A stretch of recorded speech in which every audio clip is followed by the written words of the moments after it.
Hello everyone and welcome back to our new video. Well, you were going to Garmin Connect but suddenly you see a server error. Well, it means your watch and phone are totally fine, but Garmin's cloud is the actual problem. So in today's small tutorial we're gonna go through how to actually fix this type of issues or how to fix generally server error in Garmin Connect app in 2026. Fast and easy as usual. Let's get started.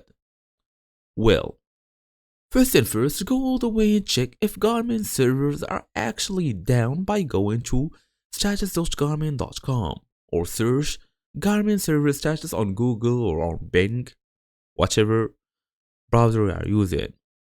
Well, if it shows an outage, all you're gonna do is wait. Since there is nothing you can fix, Garmin has to fix on their basically they're gonna fix it on their own since it's their own server. You can't basically do anything on your own device. Well, you should also check your internet. You must be fully connected by a good source of internet. Make sure it is fully working.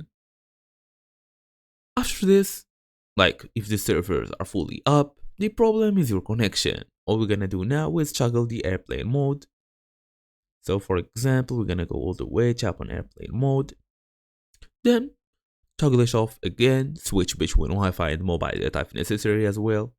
On Android, we're gonna go and check if Garmin Connect has background data enabled by going through settings, looking for apps, or we can just long press here and tap on app info, then go all the way down here until you see usage, mobile data, then go allow background data usage, make sure it's on.